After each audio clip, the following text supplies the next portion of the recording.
So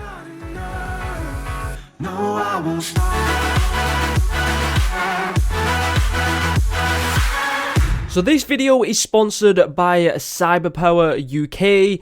They build a lot of awesome PCs. If you do want to go check it out, I will leave the link down in the description. So what is going on, guys? Welcome back to another Garden Warfare 2 video. Today we're going to be doing another kind of top 5. It's going to be a little bit different though. Today we're going to be talking about 5 things that changed in Garden Warfare 2. A lot of you might not know a lot of this information, so if you do find something out that you already didn't know, be sure to give it a thumbs up. And if you do know any other changes or anything that changed between when Garden Warfare 2 was announced to the launch, let me know in the comments down below. Now, some of these you might find a little bit boring, some of them you might find interesting, so let's get straight in with today's video.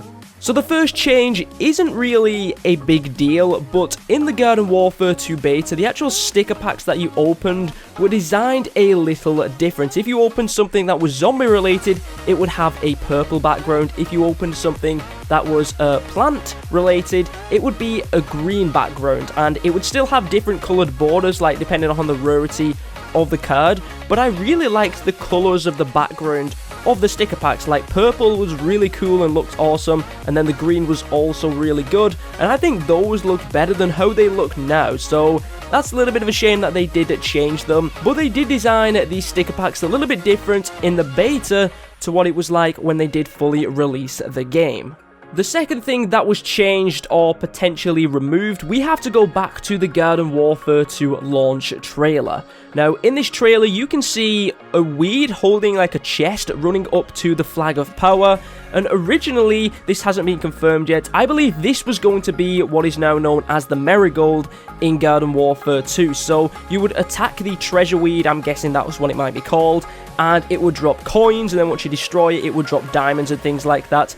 But they decided to change it to the Marigold so that it kind of jumps around, looks a little different, could stun you, and then when you do destroy it, it does burst out a lot of coins and gems, and it was very similar to the Treasure Yeti on the zombie side. Now, like I mentioned, this hasn't been confirmed, but I do strongly believe that this weed that was carrying the treasure chest was originally going to be the Marigold, but they decided to change it, and that is why we now have the Marigold in the backyard battleground. Now we're going to move on to the significant changes. Originally, the Citron was going to have a burst weapon.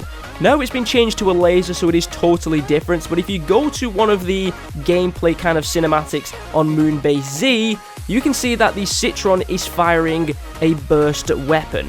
Now, they decided to change this because this was an earlier design, and they decided to change it to a laser, but that is something which I thought was pretty interesting that you guys might want to know if you didn't already know, and that's that the Citron originally had a burst weapon rather than a full-on laser. The next change we have is for Rose. Now, her ability Time Snare, it used to look really cool. Like when you use the Time Snare now, you kind of get like a red circle kind of wrapped around your body, which looks okay, but how it originally looked I think was so much better, and it originally was like a massive bubble that came onto the ground, and the zombies were kind of stuck inside this time bubble, which I think was really awesome, but the developers said that it looked too similar to the gravity grenade, so they decided to change it, and that's how we ended up with the Time Snare that we have today. So originally, the Time Snare was like a huge time bubble, which I thought was pretty cool, but it looked a little bit similar to the gravity grenade, so they changed it. And the final change that Garden Warfare 2 was originally going to have is to do with the Imp's mech. Now, you can see it in the original launch trailer for Garden Warfare 2, and you also see it in the cover art. You can see some kind of machine flying in the sky. That was originally going to be the mech's Imp. It was originally going to be able to fly, but they found out that it didn't work too well with the map and with how Garden Warfare 2 would then play out. So they decided to change the design. They decided to scrap that the Imp's mech could fly, and that's how we ended up with the mechs that we do have today. So that right there is 5 changes that happened throughout the development of Garden Warfare 2. If you do know any more, let me know in the comment section down below, and if I get enough, I could make a part 2 of this type of video. But thank you very much for watching. My name is ZEROxFUSIONZ, and hopefully I'll catch you guys next time.